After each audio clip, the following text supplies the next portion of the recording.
Indian writing in ഇംഗ്ലീഷിലെ important questions ആണ് നമ്മൾ ഡിസ്കസ് ചെയ്യാൻ പോകുന്നത്. ഫസ്റ്റ് ക്വസ്റ്റ്യൻ, അതെല്ലാം ക്വസ്റ്റ്യൻ പേപ്പറിലെ ക്വസ്റ്റ്യൻസ് ആണ്. യൂണിവേഴ്സിറ്റി ക്വസ്റ്റ്യൻ പേപ്പറിലെ ക്വസ്റ്റ്യൻസ് ആണ് ഡിസ്കസ് ചെയ്യുന്നത്. 1 വേർഡ് 2 മാർക്സ്, അതുപോലെ തന്നെ 15 മാർക്സ് എല്ലാം ഡിസ്കസ് ചെയ്യുന്നുണ്ട്. അപ്പോൾ സൽമാൻ റുഷ്ദിയുടെ ഫേമസ് നോവൽ ഏതാണെന്ന് ചോദിച്ചാൽ മിഡ് നൈറ്റ് ചിൽഡ്രൻ ആണ്. മിഡ് നൈറ്റ് ചിൽഡ്രൻ്റെ പ്രത്യേകത എന്താണെന്ന് വെച്ചാൽ ബുക്കർ പ്രൈസും കിട്ടിയിട്ടുണ്ട്. അപ്പം ഏതൊക്കെ ഇയറിലാണ് ബുക്കർ പ്രൈസ് കിട്ടിയതും ബുക്കർ ഓഫ് ബുക്കേഴ്സ് കിട്ടിയെന്നുള്ളതും ഇമ്പോർട്ടൻ്റ് ആണ് കേട്ടോ. പിന്നെ ഏത് മാർക്സിസ്റ്റ് തിയറിറ്റീഷ്യനാണ് മൾട്ടി ലിംഗ്വലിസത്തിനെ കുറിച്ചും പോളിഗ്ലോട്ട് ഫ്ലൂയിഡിറ്റിയെ കുറിച്ചും പറഞ്ഞിരിക്കുന്നത്? ഭക്തിനാണ്. BHAKHTIN, ഭക്തിൻ. ടാഗോറിന് ഏത് വർക്കിനാണ് നൊബേൽ പ്രൈസ് കിട്ടിയത്? ഗീതാഞ്ജലി. ഗീതാഞ്ജലിയുടെ ഇംഗ്ലീഷ് ട്രാൻസ്ലേഷൻസ് എന്ന് വെച്ചാൽ സോങ് ഓഫറിങ്സ് എന്നാണ്. അത് ഏത് വർഷം പബ്ലിഷ് ചെയ്തു എന്നുള്ളതിന് ഇമ്പോർട്ടൻസ് ഉണ്ട്. പിന്നെ അതുപോലെ തന്നെ ഇതിൻ്റെ പ്രിഫസ്, അതായത് ഇൻട്രൊഡക്ഷൻ ആരാണ് എഴുതിയത്? WB യേറ്റ്സ് ആണ് കേട്ടോ. ഈ ഗീതാഞ്ജലിയുടെ പ്രിഫസ് അല്ലെങ്കിൽ ഇൻട്രൊഡക്ഷൻ എഴുതിയത്. ഗോൾഡൻ ഗേറ്റ് ആരുടെ വർക്കാണ്? വിക്രം സേത്തിൻ്റെയാണ്. ഹാർവസ്റ്റ് എന്നുള്ള പ്ലേ ആരാണ് എഴുതിയത്? മഞ്ജുള പത്മനാഭനാണ്. തുഗ്ലക് എന്നുള്ള പ്ലേ എഴുതിയത് ഗിരീഷ് കർണാട്. ഗിരീഷ് കർണാടിൻ്റെ ബാക്കിയുള്ള വർക്ക്സും കൂടി പഠിച്ചു വെക്കുന്നത് നല്ലതായിരിക്കും. നാഗമണ്ഡല, ഹയവദന, തുഗ്ലക്കിൻ്റെ ഇമ്പോർട്ടൻസ് എന്താണെന്നൊന്ന് നോക്കി വെക്കുന്നത് നല്ലതായിരിക്കും. പിന്നെ ബുക്കർ പ്രൈസിന് ടൂംബ് ഓഫ് സാൻഡ് എന്നുള്ള ബുക്കിന് ബുക്കർ പ്രൈസ് കിട്ടിയ ഇന്ത്യൻ റൈറ്റർ ആരാണ്? ഗീതാഞ്ജലി ശ്രീയാണ്. പിന്നെ സ്ട്രീറ്റ് തിയേറ്ററിൻ്റെ ആൾ സഫ്ദാർ ഹഷ്മിയുണ്ട്. ഞാൻ ഒരു തിയറി പോർഷൻ മാത്രം ഇട്ടൊരു വീഡിയോ ഉണ്ട് ഇതിനകത്ത്. അപ്പോൾ അതിനകത്ത് കേൾക്കുമ്പോൾ തന്നെ ഇത്രയും പോയിന്റ്സ് ഒക്കെ കിട്ടും. ഡയസ്പോറ റൈറ്ററിൻ്റെ ഒരു വർക്ക് പറഞ്ഞു കഴിഞ്ഞാൽ ജുംബ ലാഹിരി ഒരു ഡയസ്പോറ റൈറ്ററാണ്. അവരുടെ വർക്ക് ദ നെയിം സേക്ക് എന്നുള്ളത് ഫിലിമാക്കി മാറ്റിയിട്ടുണ്ട് കേട്ടോ. പിന്നെ ദ ഗ്ലാസ് പാലസ് ആരാണ് എഴുതിയത്? അമിതാവ് ഘോഷാണ്. നെക്സ്റ്റ് വരുന്നതെന്ന് വെച്ചാൽ 2 മാർക്ക് ക്വസ്റ്റ്യൻസ് ആണ്. 2 മാർക്ക് ക്വസ്റ്റ്യൻസിനകത്ത് കമലാദാസ് എന്തുകൊണ്ടാണ് പറയുന്നത് അവരുടെ പോയത്തിനകത്ത്, ഇൻട്രൊഡക്ഷൻ എന്നുള്ള പോയത്തിനകത്ത് ഷി ഡസൻ നോ പൊളിറ്റിക്സ് എന്ന് എന്തുകൊണ്ടാണ് പറയുന്നത്? കമലാദാസ് പറയുന്നത് ബിക്കോസ് ഈ പബ്ലിക് റോൾസിൽ നിന്ന്, അല്ലെങ്കിൽ പൊളിറ്റിക്സ് എന്ന് പറയുമ്പോൾ എന്താണ്? പബ്ലിക് ആയിട്ടുള്ളൊരു പെർഫോമൻസ് അല്ലെങ്കിൽ പബ്ലിക് റോളാണത്. അപ്പോൾ അതിൽ നിന്ന് അവർക്ക് ഭയങ്കര എക്സ്ക്ലൂഷനാണ് അവർക്ക് ഫീൽ ചെയ്യുന്നത്. ആസ് എ വുമൺ അതുപോലെ തന്നെ അവർക്ക് പേഴ്സണൽ എക്സ്പീരിയൻസുമായിട്ടാണ് അവർ കൂടുതലും ഫെമിലിയർ ആയിട്ടുള്ളത്. സോ അതുകൊണ്ട് തന്നെ അവരുടെ ഐഡൻറ്റിറ്റി എന്ന് പറയുന്നത് അവരുടെ ലാംഗ്വേജിലൂടെയും ഇമോഷനിലൂടെയാണ് എന്ത് ചെയ്യുന്നത്? എക്സ്പ്രസ് ചെയ്യുന്നത്. അപ്പോൾ ഈ സ്റ്റേറ്റ്മെൻറ്റ് ശരിക്കും പറഞ്ഞാൽ കാണിക്കുന്നതെന്ന് വെച്ചാൽ അവർക്ക് ഒരു പൊളിറ്റിക്കൽ പവറിലും ഇൻട്രസ്റ്റ് ഇല്ല, അവർ ഡിസ്ഇൻട്രസ്റ്റഡ് ആണെന്ന് കാണിക്കുവാണ്. അതായത് സൊസൈറ്റിയുടെ എക്സ്പെക്റ്റേഷനെതിരെ അവർ റിബല്യൻ ചെയ്യുന്നതായിട്ടാണ് ഇതിനകത്ത് പറയുന്നത്. ഇനി ടാഗോർ ഹെവൻ ഓഫ് ഫ്രീഡം എന്നുള്ളത് എന്തിനെയാണ് റെഫർ ചെയ്യുന്നത്? ഹെവൻ ഓഫ് ഫ്രീഡം എന്ന് വെച്ചാൽ ഇവിടെ ഉദ്ദേശിക്കുന്നത് ഒരു ഐഡിയൽ കൺട്രിയാണ് ഉദ്ദേശിക്കുന്നത്. അതായത് എ പ്ലേസ് വെയർ ആളുകൾ ഫിയർലെസ് ആയിട്ടും ട്രൂത്ത്ഫുൾ ആയിട്ടും എഡ്യൂക്കേറ്റഡ് ആയിട്ടും നിൽക്കുന്നു. And there is no narrow division between people. So അങ്ങനെ ഒരു സ്ഥലത്തിനെയാണ് ഹെവൻ ഓഫ് ഫ്രീഡം എന്ന് പറയുന്നത്. അതായത് ബ്ലൈൻഡ് കസ്റ്റത്തിൻ്റെ പുറകെ പോവാതെ ഇൻ്റലിജൻസും റീസണിനും ആളുകൾ ഇമ്പോർട്ടൻസ് കൊടുക്കുന്നു. ആൻഡ് ടാഗോറിൻ്റെ ഇന്ത്യയെക്കുറിച്ചുള്ള ഡ്രീം എന്താണ്? സ്പിരിച്വൽ ആൻഡ് ഇൻ്റലക്ച്വൽ ഫ്രീഡം ഉള്ളൊരു സ്ഥലമായിട്ടാണ് ടാഗോർ ഇന്ത്യയെക്കുറിച്ച് ഡ്രീം ചെയ്യുന്നത്. ഇനി മറ്റേ ഗുള്ളഗഞ്ച് എന്നുള്ള ആ പോയത്തിനകത്തുള്ള ഇൻ്റർനാഷണൽ ബോർഡറിനെ കുറിച്ചുള്ള കാര്യങ്ങൾ എങ്ങനെയൊക്കെയാണ് പോയിട്ട് പറയുന്നത്? അപ്പോൾ ഗുള്ളഗഞ്ചിനകത്ത് ബോർഡർ എന്ന് പറയുന്ന ഒരു കാര്യം സീരിയസ് ആയിട്ടുള്ള അല്ലെങ്കിൽ ഒരു വളരെ ടെൻസ്ഡ് ആയിട്ടുള്ള ഒരു സ്പേസ് ആയിട്ടാണ് ഇദ്ദേഹം കാണിച്ചിരിക്കുന്നത്. അപ്പോൾ ബോർഡർ ഉണ്ടായിട്ട് പോലും പക്ഷെ അവിടെയുള്ള സോൾജിയേഴ്സ് വളരെ ഫ്രണ്ട്ലി ആയിട്ടും കാഷ്വൽ ആയിട്ടും ഒക്കെയാണ് അവിടെയുള്ള ആളുകളെല്ലാം വളരെ കാഷ്വൽ ആയിട്ടും ഫ്രണ്ട്ലി ആയിട്ടൊക്കെയാണ് താമസിക്കുന്നത്. അപ്പോൾ അതായത് ബോർഡർ ഉണ്ടായാലും അല്ലെങ്കിൽ ബൗണ്ടറി ഉണ്ടായാൽ പോലും ഹ്യൂമൻ ബീങ്സ് എക്സിസ്റ്റ് ചെയ്യുന്നത് വളരെ ഫ്രണ്ട്ലി ആയിട്ടും കാഷ്വൽ ആയിട്ടാണ്. അവരുടെ ലൈഫ് കൊണ്ട് മുന്നോട്ട് പോവുകയാണ് എന്നുള്ളതാണ് പറയുന്നത്. ബോർഡർ എന്ന് വെച്ചാൽ പൊളിറ്റിക്കൽ ഡിവിഷൻ ക്രിയേറ്റ് ചെയ്യാൻ വേണ്ടിയുള്ള സാധനമാണെങ്കിൽ അവിടെയുള്ള ആളുകൾ ശരിക്കും പറഞ്ഞാൽ ഭയങ്കര ഫ്രണ്ട്ലി ആയിട്ടാണ് താമസിച്ചു പോകുന്നത്. പിന്നെ ഷാഡോ ലൈൻസിൻ്റെ ടൈറ്റിൽ എന്തിനെയാണ് സിഗ്നിഫൈ ചെയ്തതെന്ന് വെച്ച് കഴിഞ്ഞാൽ invisible boundaries between Nations and people, അതാണ് ഇതിനകത്ത് കാണിക്കുന്നത്. അതായത് ഈ ഷാഡോ ലൈൻസ് എല്ലാം മാൻമെയ്ഡ് ആണെന്നും അത് നാച്ചുറൽ അല്ലെന്നും ഈ നോവൽ ഇതിനകത്ത് കാണിക്കുന്നത് വെച്ചാൽ എങ്ങനെയാണ് ബൗണ്ടറീസ് റിലേഷൻഷിപ്പിനെ ഐഡൻറ്റിറ്റിയും എഫക്റ്റ് ചെയ്യുന്നത്. അപ്പോൾ ഇത് സെപ്പറേഷനെയാണ് കാണിക്കുന്നത്, ഈ ഷാഡോ ലൈൻസ്. അപ്പോൾ അതിനകത്ത് ക്യാരക്ടേഴ്സിന് എങ്ങനെയാണ് സെപ്പറേഷൻ വരുന്നതെന്നുള്ളതൊക്കെ 2 മാർക്സ് ക്വസ്റ്റൻ ആയതുകൊണ്ട് വേണമെന്നുണ്ടെങ്കിൽ ജസ്റ്റ് ഒന്ന് മെൻഷൻ ചെയ്ത് പോവാം. പിന്നെ വെൻ ലാൻഡ്സ്കേപ്പ് ബിക്കംസ് വുമൺ എന്നുള്ളതിനകത്ത് എങ്ങനെയാണ് അമ്മമാർ, അതായത് how do mothers become women in when landscape becomes woman. അതായത് ശരിക്കും പറഞ്ഞാൽ സ്ത്രീകളുടെ റോള് ടൈം അനുസരിച്ച് ഷിഫ്റ്റ് ആയിക്കൊണ്ടിരിക്കും. മദർ എന്ന് പറയുന്നത് കെയർ ഗിവിങ് റോളാണ്. അതുപോലെ തന്നെ ആ അമ്മയ്ക്കും എന്തുണ്ട്? ഡിസയേഴ്സ് ഉണ്ട് അല്ലേ? അപ്പോൾ പോയം ഇവിടെ ശരിക്കും പറഞ്ഞാൽ വുമൺഹുഡിനുള്ള ഒരു വോയിസ് പോലെയാണ് പറഞ്ഞു പോയേക്കുന്നത്.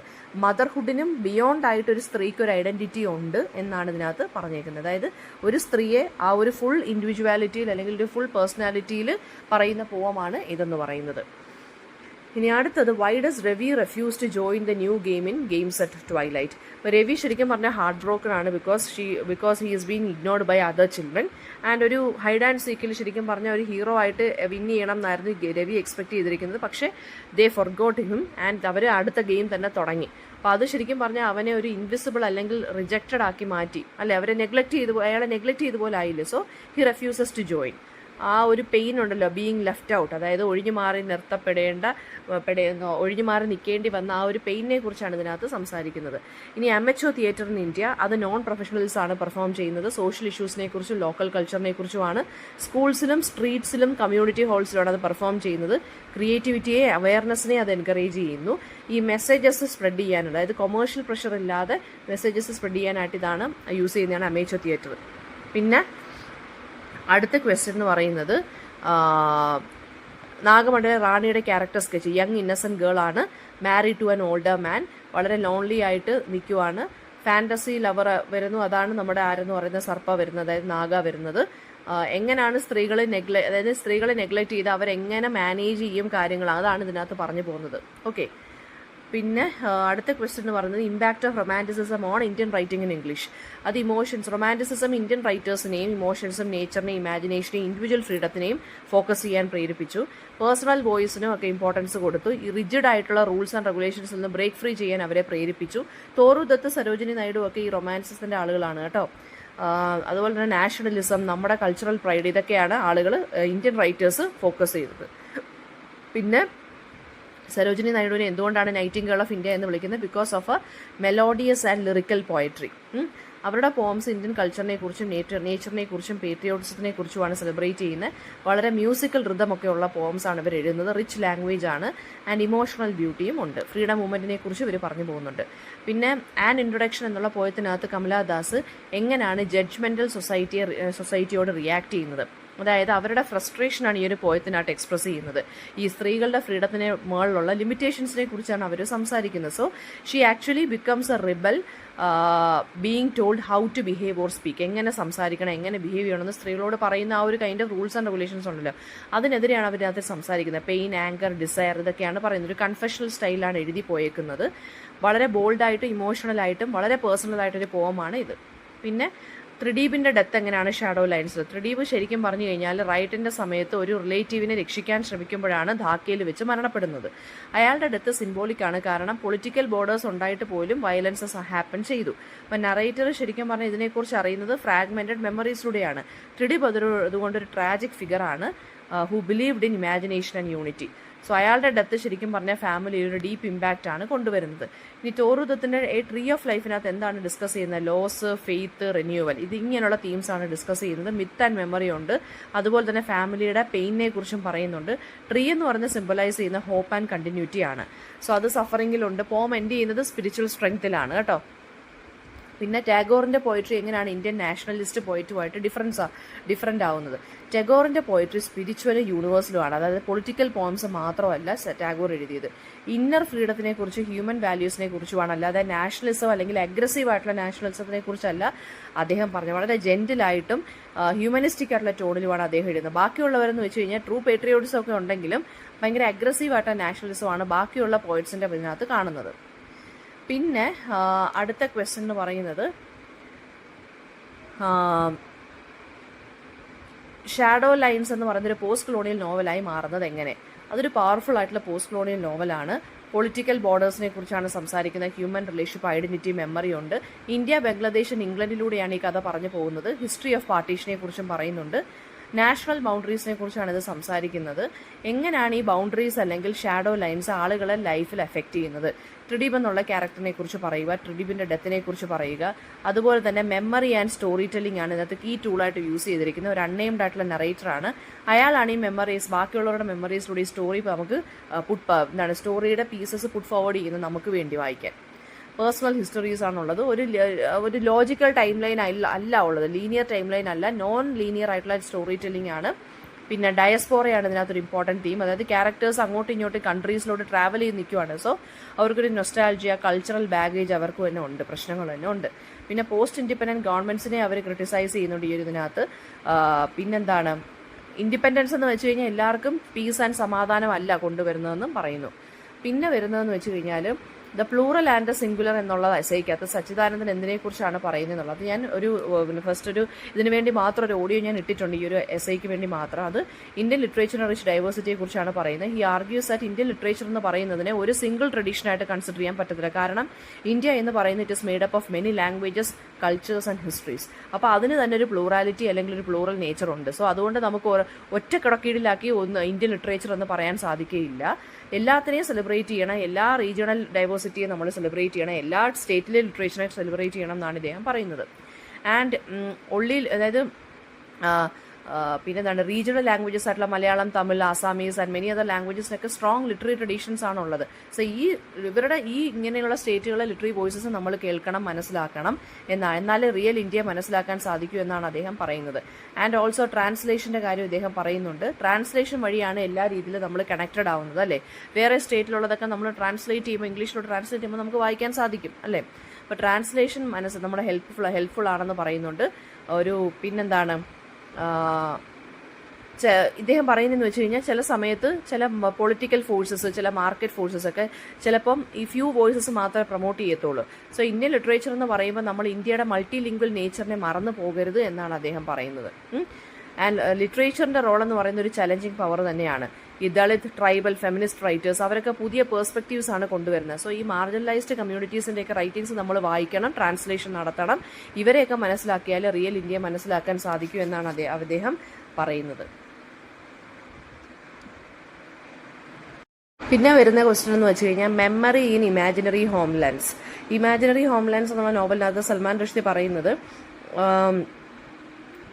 ഈ ഒരു വർക്കിനകത്ത് അദ്ദേഹം പറയുന്നതെന്ന് വെച്ച് കഴിഞ്ഞാൽ എങ്ങനെയാണ് മെമ്മറി ഒരാളുടെ ഐഡൻറ്റിറ്റിയെ ഷേപ്പ് ചെയ്യുന്നത്, എസ്പെഷ്യലി ഫോർ ഇമിഗ്രൻസ്, അതായത് സ്വന്തം കൺട്രി വിട്ട് വേറൊരു കൺട്രിയിൽ പോയി താമസിക്കുന്ന ആളുകളെ.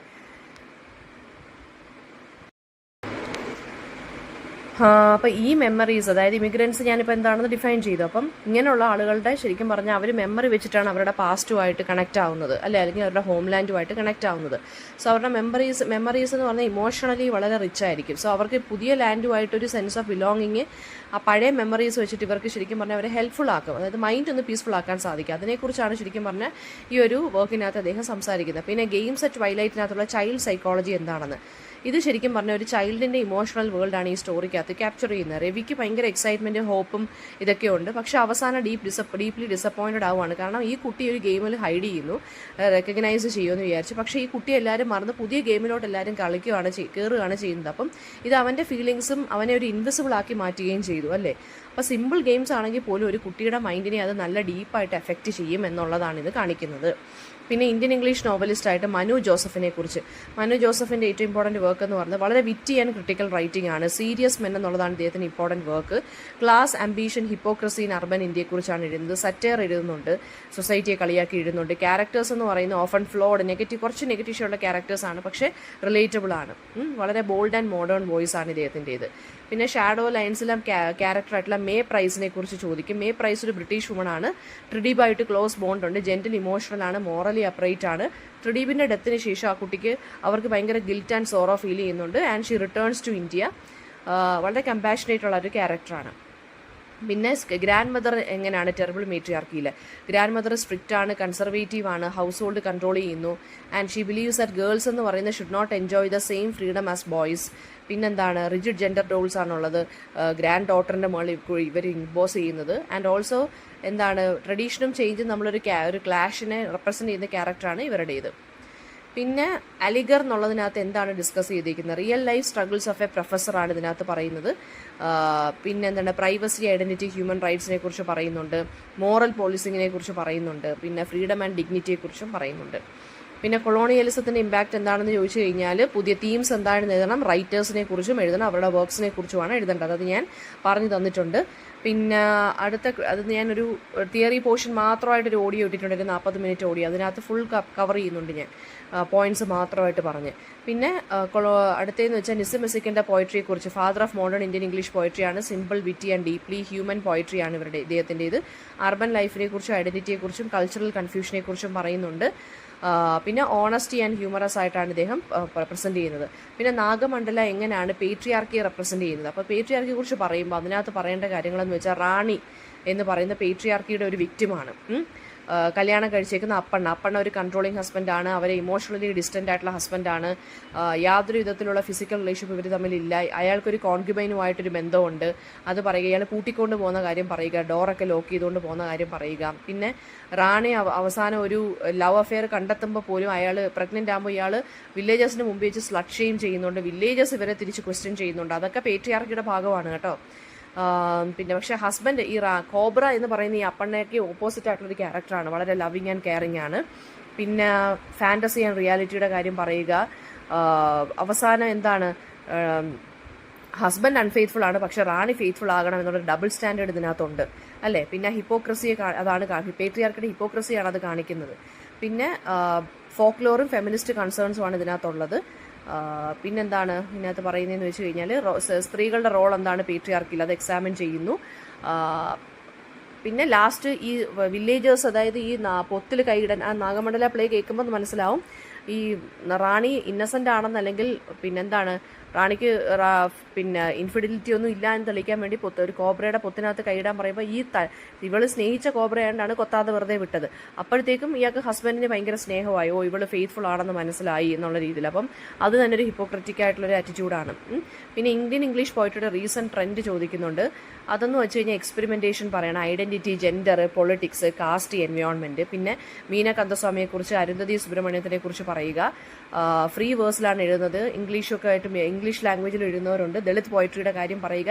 LGBTQ, പിന്നെ വേണമെന്നുണ്ടെങ്കിൽ LGBTQ കമ്മ്യൂണിറ്റിയെക്കുറിച്ച് പറയാം. പിന്നെ ഇൻ്റർനെറ്റ്, സോഷ്യൽ മീഡിയയിലൂടെയും പോയിട്രി എഴുതുന്നവരുണ്ട്. പിന്നെ ട്രഡീഷണൽ ആയിട്ട് പോംസ് മാത്രമല്ല ഓൺലൈനായിട്ട് പബ്ലിഷ് ചെയ്യുന്നവരുണ്ട്. പിന്നെ traditional themes plus modern concern വെച്ച് പറയുന്നവരുണ്ട്. മിത്തോളജി, ഹിസ്റ്ററി, റിലിജനെ കുറിച്ച് പറയുന്നവരുണ്ട്. Love, migration, urban life, global പൊളിറ്റിക്സിനെ കുറിച്ച് പറയുന്നവരുണ്ട്. എക്കോളജിക്കൽ തീംസ് ഉണ്ട്, സ്പിരിച്വൽ തീംസ് വെച്ച് പറയുന്നവരുണ്ട്. അപ്പോൾ ഇത്രയും കാര്യങ്ങളാണ് ഇതിനകത്ത് വരുന്നത്. നെക്സ്റ്റ് ക്വസ്റ്റ്യനകത്ത് വരുന്ന ഇമ്പോർട്ടൻ്റ് ആയിട്ടുള്ള ക്വസ്റ്റ്യൻ എന്ന് പറഞ്ഞാൽ മീന കന്ദസ്വാമിയുടെ പോയട്രി എങ്ങനെയാണെന്നുള്ളത് ചോദിക്കുക. അപ്പോൾ അവരുടെ വർക്ക്സ് ഏതൊക്കെയാണെന്ന് വെച്ചാൽ പറഞ്ഞേക്കണം. പിന്നെ കാസ്റ്റ് ഡിസ്ക്രിമിനേഷനെ കുറിച്ചും ജെൻഡർ വയലൻസിനെ കുറിച്ചും ഒപ്രഷനെ കുറിച്ചും ഒക്കെയാണ് ഇവർ പറഞ്ഞു പോയേക്കുന്നത്. പിന്നെ അതുപോലെ തന്നെ വെൻ ലാൻഡ്സ്കേപ്പ് ബിക്കംസ് വുമൺ മദർഹുഡിനെ കുറിച്ച്, മദർഹുഡ് പവർഫുൾ ആൻഡ് പെയിൻഫുൾ ആയിട്ടാണ് കാണിച്ചേക്കുന്നത്. പിന്നെന്താണ്, ബോഡി തന്നെ ലാൻഡ്സ്കേപ്പ് ആയിട്ടാണ് ഡെപ്പിക്റ്റ് ചെയ്തിരിക്കുന്നത്. പിന്നെ മദർഹുഡിനെ റൊമാൻറ്റിസൈസ് ചെയ്തല്ല പറഞ്ഞേക്കുന്നത്, മദർഹുഡിന് ബിയോണ്ട് ആയിട്ടൊരു ഐഡൻറ്റിറ്റി സ്ത്രീക്കുണ്ടെന്നാണ് പറഞ്ഞു പോയേക്കുന്നത്. പിന്നെ ഗെയിംസ് അറ്റ് വൈലറ്റിൻ്റെ ക്ലൈമാക്സ് എന്താണെന്ന് പറയണം.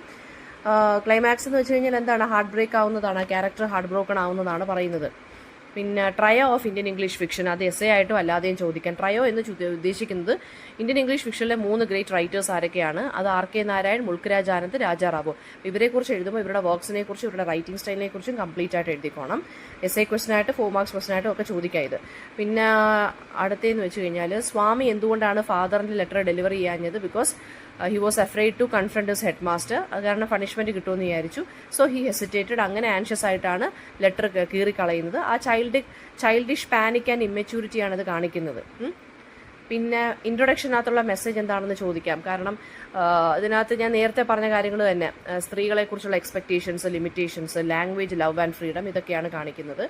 ഇൻഡിജീനിയസ് തിയേറ്റർ ഇൻ ഇന്ത്യ ചോദിക്കുമ്പോൾ പറയുന്നത് ഫോക്ക് ആൻഡ് ട്രഡീഷണൽ പെർഫോമൻസിനെ കുറിച്ച് പറയുക, യക്ഷഗാന, പിന്നെന്താണ് തമാശ, തെരുക്കൂത്ത്, അതായത് സ്ട്രീറ്റ് പിന്നെ ഡ്രാമാസ്, ഇതൊക്കെയാണ്. Local myth, stories, social issues. പിന്നെ അതുപോലെ തന്നെ നേറ്റീവ് ലാംഗ്വേജിലായിരിക്കും പെർഫോം ചെയ്യുന്നത്. മ്യൂസിക്കും ഡാൻസും ഡയലോഗ്സും ഒക്കെ കാണും. പിന്നെ പ്രീ ഇൻഡിപെൻഡൻസ് ഫിക്ഷനകത്ത് പറയുവാണെന്നുണ്ടെങ്കിൽ എന്താണ് നാഷണലിസം, കൊളോണിയൽ ഇഷ്യൂസ്, സൊസൈറ്റിയിൽ ഇഷ്യൂസ് ഒക്കെയാണ് പറയുന്നത്. ബെങ്കും ചന്ദ്ര ചതോപതേ, മുൾക്രാജ് ആനന്ദ്, രാജാ റാവു, ഇവരൊക്കെ ഫ്രീഡത്തിനെ കുറിച്ച്, കൾച്ചറൽ ഐഡന്റിറ്റിയെ കുറിച്ചും ഒക്കെയാണ് പറഞ്ഞു പോയിരിക്കുന്നത് കേട്ടോ. അപ്പോൾ ട്രഡീഷനും ഉണ്ട്, മോഡേണിറ്റിയും ഉണ്ട്. അപ്പോൾ ഇതെല്ലാം പഠിച്ചു വേണം എഴുതാൻ. പാർട്ടീഷൻ ഫിക്ഷൻ ചോദിച്ചിട്ടുണ്ട്. അപ്പോൾ പാർട്ടീഷൻ റൈറ്റേഴ്സിനെ കുറിച്ച് പറയുക. നമ്മുടെ ഷാഡോ ലൈൻസ്, മറ്റേ ബോർഡർ ലാൻഡ്സ്, അത് ആ ബോർഡറിൻ്റെ ഇഷ്യൂസൊക്കെ വരുന്ന നോവലിനെ കുറിച്ചൊക്കെ പറഞ്ഞു പോവുക. ആ ക്യാരക്ടേഴ്സിനെ കുറിച്ചൊക്കെ പറയുക. അപ്പോൾ പാർട്ടീഷൻ ഫിക്ഷൻ വരുമ്പോൾ ആ റൈറ്റേഴ്സിനെ കുറിച്ചും പറയുക കേട്ടോ. ഇത് ഗൊള്ളഗഞ്ച് എന്നുള്ള ആ പോമൊക്കെ ഈ പാർട്ടീഷൻ ഫിക്ഷനകത്ത് വരുന്നതാണ്. പിന്നെ വരുന്ന നാഗമണ്ഡല എന്നുള്ളത് മൾട്ടിപ്പിൾ എൻഡിങ്സ് ഉള്ളൊരു പ്ലേ ആണ്. ഞാൻ ആ ഓഡിയോയ്ക്കകത്ത് പറയുന്നുണ്ട്. ആദ്യത്തെ എൻഡിങ് എന്ന് വെച്ച് കഴിഞ്ഞാൽ അതായത് ഫ്ലെയിംസ് ഒരാളുടെ അടുത്ത് കഥ പറയുന്നതായിട്ടാണല്ലോ കാണിക്കുന്നത്, ഒരു മാൻ്റെ അടുത്ത്.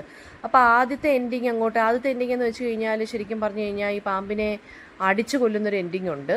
അതുപോലെ തന്നെ പാമ്പിനെ പാമ്പുമായിട്ട്, അതായത് പാമ്പിന് ഓഫറിങ്സ് ഒക്കെ കൊടുക്കുന്നതിൽ റാണിയുടെ ഹസ്ബൻഡിന് കുഴപ്പമില്ല എന്ന് പറയുന്നൊരു എൻഡിങ്ങും കൂടെ ഉണ്ട്. ഒരെണ്ണം എന്ന് വെച്ചാൽ പാമ്പിനെ അടിച്ചു കൊല്ലുന്നത്, അല്ലെങ്കിൽ പാമ്പ് മുടിക്കകത്ത് കയറി ഒളിച്ചിരിക്കുന്നത്. ഒരെണ്ണം എന്ന് പറഞ്ഞാൽ പാമ്പിന് ഓഫറിങ്സ് കൊടുക്കുന്നതിനോട് റാണിയുടെ ഹസ്ബൻഡ് സമ്മതിച്ചു, ഹാപ്പി ആയിട്ട് അവർ ജീവിക്കുന്നു. അപ്പോൾ 2 ക്ലൈമാക്സ് ആണ് ഉള്ളത്. അപ്പോൾ അതിനെക്കുറിച്ചും ചോദിക്കും.